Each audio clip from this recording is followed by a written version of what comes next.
para arif billah mengibaratkan kekhususan dengan sinar matahari yang tidak terbit selamanya.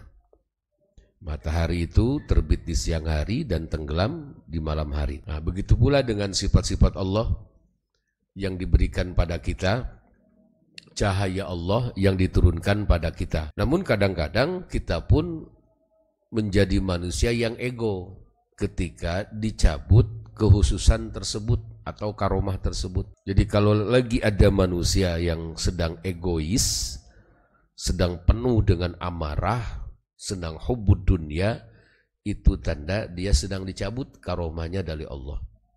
Lalu apakah manusia seperti itu akan kembali mendapatkannya? Bisa jadi dapat kembali. Ya, seperti matahari tadi, dia bisa tenggelam dan dia bisa juga terbit. Oke, inilah yang membedakan antara nabi dan wali. Kalau para nabi dan rasul, mereka orang yang maksum. Secara absolut, mutlak, mereka terjaga dari dosa. Kalau para aulia, mereka hanya memiliki sifat mahfud, jadi tidak absolut. Bisa jadi para aulia tersebut melakukan kesalahan, namun bedanya mendapatkan hidayah untuk bertaubat kepada Allah Ta'ala. Aulia dan orang awam, ketika mereka, para aulia, melakukan kesalahan, itu cepat sekali mendapatkan pengampunan dari Allah Ta'ala, mendapatkan peringatan dari Allah Subhanahu wa Ta'ala. Nah, sekarang tinggal ukur aja, kita ada di level mana? Di level para wali atau di level orang-orang awam saja?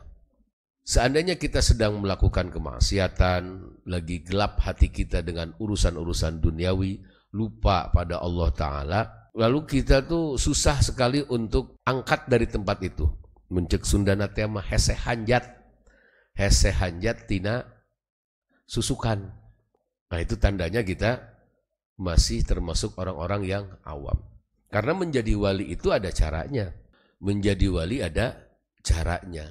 Tidak serta-merta. Namun nanti juga ada kelompok wali yang memang Allah, ada kelompok manusia yang memang langsung diangkat oleh Allah menjadi para wali. Cuman kan kita dianjurkan oleh Allah, jika ingin menjadi para wali dan jadi kekasih Allah, ikuti tahapan-tahapan untuk menuju kewalian tersebut. Jadi jangan menunggu, nanti sajalah, siapa tahu saya yang menjadi orang yang terpilih untuk langsung menjadi wali Allah. Nah, jadi kembali lagi, kalau seandainya kita orang yang susah sekali untuk bertobat, maka kita termasuk orang-orang yang awam. Itu bedanya para wali dengan orang yang awam. Jadi ada beda wali dengan nabi, ada beda wali dengan orang-orang awam. Pertanyaannya, kenapa kok dibedakan antara wali dengan para nabi dan rasul? Karena para nabi dan rasul itu adalah manusia khusus yang memang diutus oleh Allah untuk menyampaikan risalah. Makanya diberi sifat maksum. Jika tidak diberi sifat maksum, dikhawatirkan jadi tidak murni lagi. Piraku ayah nabi pohoan, piraku ayah nabi koret, piraku ayah nabi tukang tipu.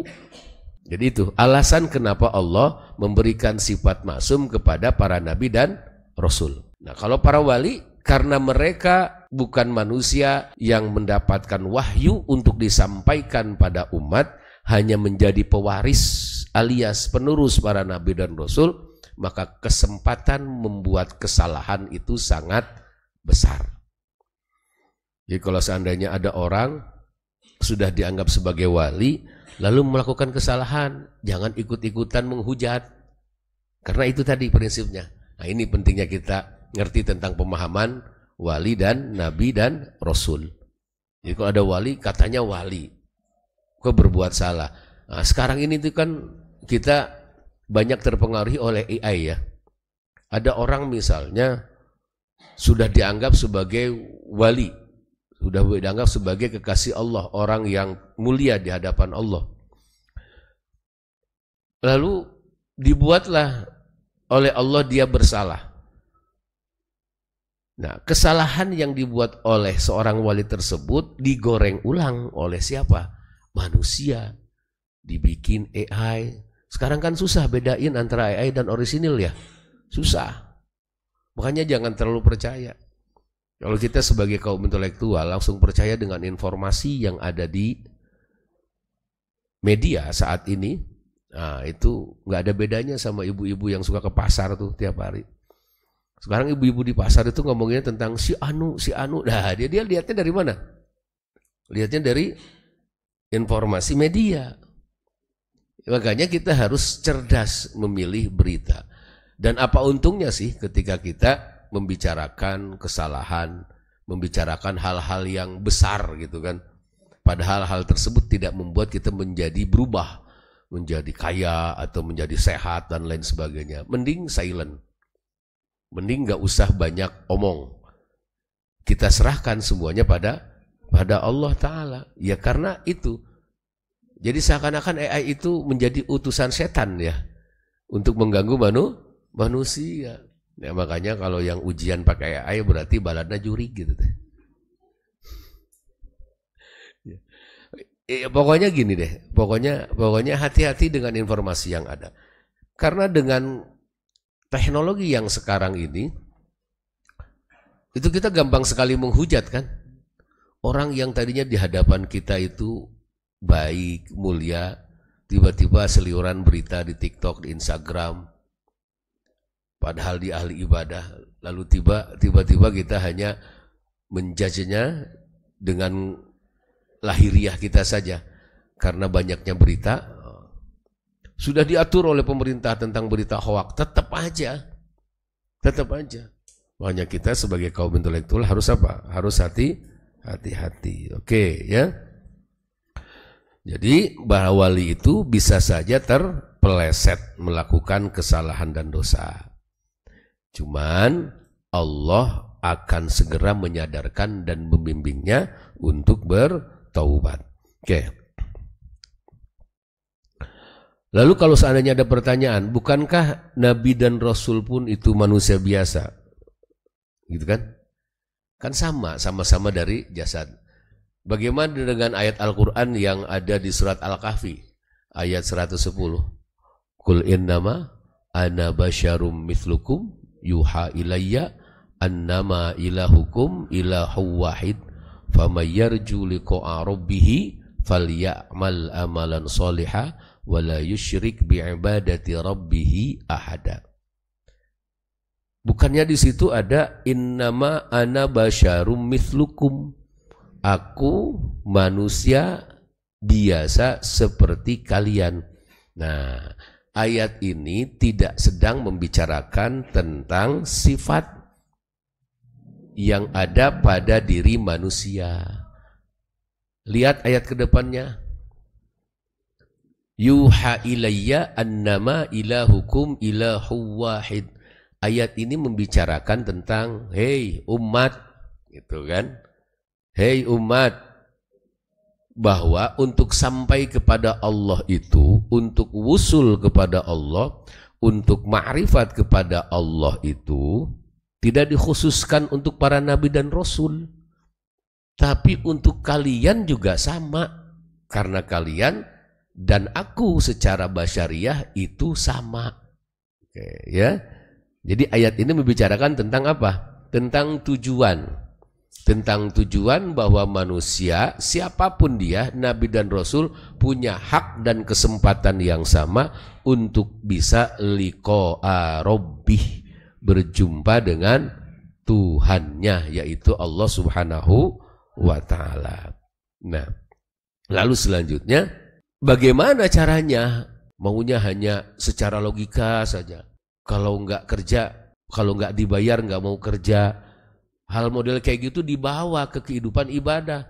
Kalau nggak ada pahalanya nggak mau ibadah, kan jadi bahaya. Kalau kita ingin seperti Nabi dan Rasul yang secara de facto-nya mereka manusia biasa seperti kita.